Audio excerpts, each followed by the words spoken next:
सखियां ने सजना है मैं भी सवरना है आज दिन चढ़े। Hello everyone, good morning, welcome back to my channel. বলো তোমরা সবাই কেমন আছো? আশা করি তোমরা সবাই খুব ভালো আছো, আর আমরা তো খুব ভালো আছি। আর ফাইনালি আজকে হচ্ছে বিয়ে, আর সকালবেলা দেখো এই যে এরকম একটা কাঞ্জিবরম পরে রেডি হয়ে গেছি। কারণ সকালবেলা এই শ্বাসটা হচ্ছে জল সাজতে, মানে জল সাজতে যে যাওয়া হবে ওই কারণে। তারপর দধিমঙ্গল সকালবেলা হয়েছে, আর সবাই রেডি টেডি হয়ে গেছে অনেক আগে থেকে। আমি এইমাত্র রেডি হলাম, একদম শ্যাম্পু ট্যাম্পু করে পুরো স্নান করে নিয়েছি। আর চলো আজকের ব্লগটা আমি এখন থেকে স্টার্ট করছি। আর সারাদিন কি করি বিয়েবাড়িতে, আমরা কি করি, সমস্ত রিচুয়ালস কি হচ্ছে না হচ্ছে সমস্তটা তোমাদের সঙ্গে শেয়ার করবো। আই হোপ আজকের ব্লগটা তোমাদের খুব ভালো লাগবে। তো চলো ব্লগটা এখন থেকে স্টার্ট করা যাক। আর আমি দেখো রাত্রিবেলা, মানে রাতেই মেহেন্দি করেছি নিজের হাতে। বাম হাতটা রাতে করে নিয়েছিলাম, আর সকালবেলা ঘুম থেকে উঠে এই যে ডান হাতটা করে নিয়েছি। আর নেল পালিশ রিমুভ করেছি, নেল পালিশটাও করা হয়নি। তো যাই হোক চলো, আর ওরা কি রকম সেজেছে, ওরা কি করছে না করছে দেখি, কারণ ওরা আমার অনেক আগে রেডি হয়ে গেছে। ওরা কি করছে দেখি। এই যে দুটো দিন এত হই হুল্লোড় করে কাটাচ্ছি, তো ফাইনালি ওই দিনটা চলে এলো। সকাল সকাল ঘুম থেকে উঠে পড়েছিলাম, উঠে দেখি না পূজাকে এখন ওই যে খই দই ওই সব যে খাওয়ানো হয়, তো ওটা কাকিমা খাওয়াচ্ছে। তার সঙ্গে ওদের বাড়ির কিছু রিচুয়ালস ছিল, সকালবেলা ওকে একটু আশীর্বাদ করে আরও কিছু ছিল, তো যেইগুলো সকালবেলাই একদম হয়েছে। আর আমার স্নান টান করে একটু রেডি হতেও দেরি হয়ে গেছে। আর তারপরে দেখো মেয়ে তো প্রথমে তো যখন খাওয়াচ্ছিল একদম আমরা একটু মজা করছিলাম, তো ও তো বেশ হাসছিল। তারপর যখন কাকু এসে, কাকু বলতে ওর বাবা এসে যখন ওকে একটু খাওয়ালো, তখন আর কোথায় যায়, তারপর থেকেই যে কান্না শুরু, মন খারাপ। তো ওকে না অনেক বুঝিয়ে করে রেখেছিলাম, যাতে যে না কাঁদিস না, কাঁদলে অনেক শরীর খারাপ করবে, একদমই কান্নার দরকার নেই। তো তারপরে আর সত্যি বলতে কি, মেয়েদের এই দিনটাতে না যখন বাবা সামনে চলে আসে, তখন না মানে আর নিজেকে আটকে রাখা যায় না। মানে মেয়েরা তো বাবার তো খুব প্রিয় হয়। তো মেয়েদের কাছে বাবারা যেন মানে আলাদাই, পুরো ভগবানের মতো। সেখানে না যখন বাবাকে ছেড়ে যেতে হয়, মানে কেন জানি না, আমার ক্ষেত্রেও এটা হয়েছিল। যখন বাবা খাইয়েছিল তখন আর নিজেকে ধরে রাখতে পারিনি। তো তারপরে দেখো পূজাকে এখন স্পর্ধা ওকে রেডি করছে ওই গায়ে হলুদের জন্য, গায়ে হলুদের না, ওই নান্নি মুখ শ্রাদ্ধ যেটা হয়, তো ওটার জন্য ওকে এখন একটা সাদা লাল শাড়ি পরিয়ে সুন্দরভাবে ওকে রেডি করিয়ে দিচ্ছে। আর ও অ্যাকচুয়ালি বিয়েতেই একদম মেকআপ আর্টিস্টের কাছে সাজবে, মানে রাত্রিবেলা। আর সকালবেলা এমনি স্পর্ধাই ওকে রেডি করে দিয়েছিল, সুন্দর করে শাড়ি পরিয়ে, তারপরে হেয়ার স্টাইল করিয়ে সমস্তটা রেডি করাচ্ছিল। আর ওকে কি মিষ্টি লাগছে না, সকালবেলা বেশ ভালো লাগছিল। এদিকে দেখো জয়াও রেডি হয়ে গেছে, ও একটা কাঞ্জিবরম পরেছে। তো সকালবেলা আমরা সবাই ওই সিল্ক পরেছিলাম। এদিকে স্পর্ধাকেও দেখো ও একটা তোমার ওই ঘিচা পরেছে। তো বেশ ভালো লাগছে সবাইকেই। আর তারপরে একটু সবাই মিলে নাচ করছিলাম, আমাদের এনার্জি একদম ফুল ছিল। তো যাই হোক, একদম সকালবেলা রেডি হওয়ার পরে এরকম স্টেজের উপরে এই দেখো দুজন উঠে গিয়ে দারুণভাবে নাচ করছে। আর গানগুলোও সকাল থেকে বেশ সুন্দর সুন্দর গান দিচ্ছিল। সকাল থেকে সানাইয়ের আওয়াজ তো ছিল, তারপরে আমরা যখন বললাম যে একটু হিন্দি গান, ভালো কিছু গান চালো, তো গান চালিয়েছিল, তারপরে এরা নাচ করছিল।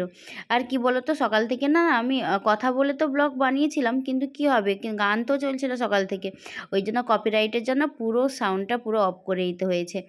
আর ওরা বেশ ভালো নাচছিল। জয়াও খুব সুন্দর নাচ করে, স্পর্ধা তো এমনিতেই ও নাচ করে, তারপর বাচ্চাদেরও নাচ টাচ শেখায়, কিন্তু জয়াও খুব ভালো নাচছিল। তো তারপরে আমি পূজাকে নিয়ে এলাম, পূজাকে নিয়ে আসার পরে সবাই মিলে একটু নাচানাচি করে তারপরে আমরা যাব এখন জল সাজতে। আর পূজা এখন ঘরের মধ্যে চলে যাবে, আর আমরা সবাই মিলে এখন ওদের একটু দূরের দিকে একটা বেশ ঘাট আছে বললো, তো ওখানেই যাওয়া হবে। তবে না মানে এই দিনটাতে আমরা চাইছিলাম যাতে একটু ব্যান্ড পার্টি থাকে, কিন্তু ব্যান্ডের জন্য তোমার কথা বলেছিল, ওটা হয়নি আর কি। তো ওই কারণে আমরা নিজেরাই ওই গান চালিয়েছিল, তো ওখানেই আমরা নিচে মোটামুটি এনজয় করে নিয়েছি। আর যাই হোক না কেন, লাস্ট বিয়ে করে আমরা যে কি পরিমাণ আনন্দ করেছি, কি পরিমাণ মজা করছি বলতে পারবে না। এখন এইরকম যেতে হয়, রাস্তায় বেরোলে কোথাও গেলে ঘোমটা দিতে হয়। ওই আমিও ঘোমটা দিয়ে দিই।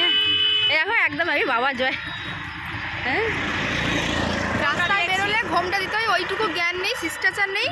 হ্যাঁ শিক্ষা দেয়নি তোকে, তোর মা শিখিয়ে পাঠায়নি শ্বশুর ঘরে। দেখ আচ্ছা ঘোমটা দিয়ে নিস। তো আমরা এখন জল সাজতে যাচ্ছি।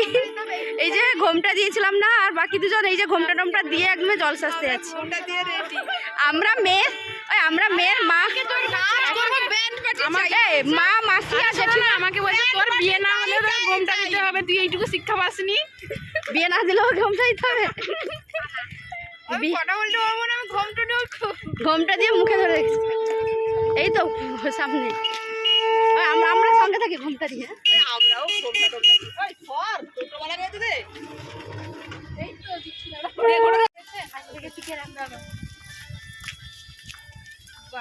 এই তো শোনা যাচ্ছে, এই তো বাহ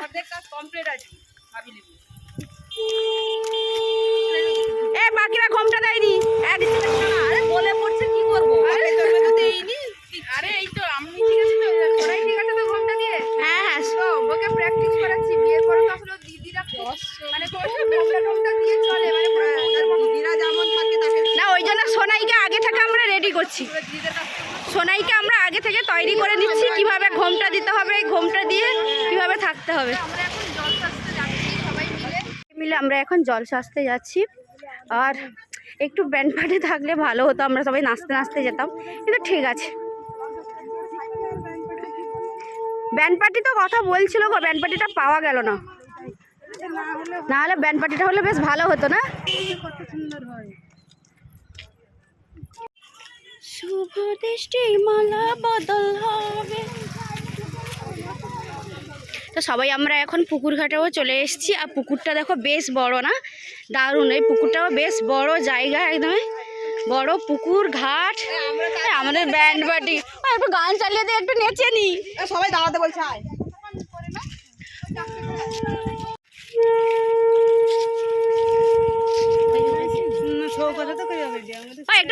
এই দেখো আমরা পুকুর ঘাটে চলে গেছিলাম। আর পুকুর ঘাটে যাওয়ার পরে পূজার মাসি জেঠিমা ওনারা সবাই ছিল। তো সবাই মিলে এখন ওই গঙ্গা, যেটা নিমন্ত্রণ বলে, গঙ্গাকে নিমন্ত্রণ করছে এবং যা যা রিচুয়ালস থাকে ওই সমস্ত কিছু করে নিয়ে এখন ওরা যাবে বাড়ি। আর আমরা এখানে, এই জায়গাটা এত সুন্দর, তাই ভাবলাম এখানে কিছু ফটো তুলে নিই। এখন জল সেজে সবাই চলে গেছে। আর এই পুকুর ঘাটটা এত সুন্দর, আমরা এখন এখানে রিলস ফটোশ্যুট এইসবই করছি। আমরা 4 জন থেকে গেছি। আর সেদিকে এখন পূজার ফটোশ্যুট হবে। তো আমরা এখানে একটু রিলস টিলস বানিয়ে নিই, তারপর যাব গিয়ে আবার গায়ে হলুদের জন্য দেখি আর একটা শাড়ি চেঞ্জ করা যায় নাকি। তো এখন দেখো আমরা সবাই এসেছিলাম জল সাজতে, সবাই চলে গেছে, এখন আমরা আছি, একটু আয় সবাই। তো যাই হোক, আজকে জল সাজার ব্লগটা আমি এখনই এন্ড করব, কারণ পরপর মানে সকাল থেকেই ব্লগটা স্টার্ট করেছি, দধিমঙ্গল থেকে পুরো। তো জল সাজার ব্লগটা এখন এন্ড করব, এরপরে আসবে আবার গায়ে হলুদের ব্লগ। তো যাই হোক, এই দেখো সবাই মানে অনেক আনন্দ করছি, মানে প্রচুর আনন্দ করছি। দুজনের বিয়েতে তো আমরা দুজন কেউই ছিলাম না, কোনো মানে মন খারাপের মধ্যে দিয়ে গেছে। জয়ের বিয়েতে আমি ছিলাম না, কিন্তু এই বিয়েতে মানে পূজার বিয়েতে আমরা সবাই, আমি একদম তো 3 দিন ধরে একদম পালিয়ে এসেছি। আমরা এখন কিছু আর মানা যাবে না, ঠিকই তাড়াতাড়ি চল, ওখানে পূজা রেগে আগুন। হ্যাঁ হ্যাঁ, সেও আবার ঠিক, আমরা না থাকলে তো সে মানে কিছুই করে না। সকালে উঠে একটা জল গ্লাস খাবে, আমি কি জল খাবো, মানে ওই রকম ভাবেও আমাদেরকে জিজ্ঞেস করে চলছে আর কি। তো যাই হোক, এখন এই ব্লগটা এখন এন্ড করছি। আর ব্লগটা কেমন লাগলো তোমরা অবশ্যই জানাবে। তো আপাতত এখন টাটা, এরপরে আবার গায়ে হলুদের ব্লগ আসবে।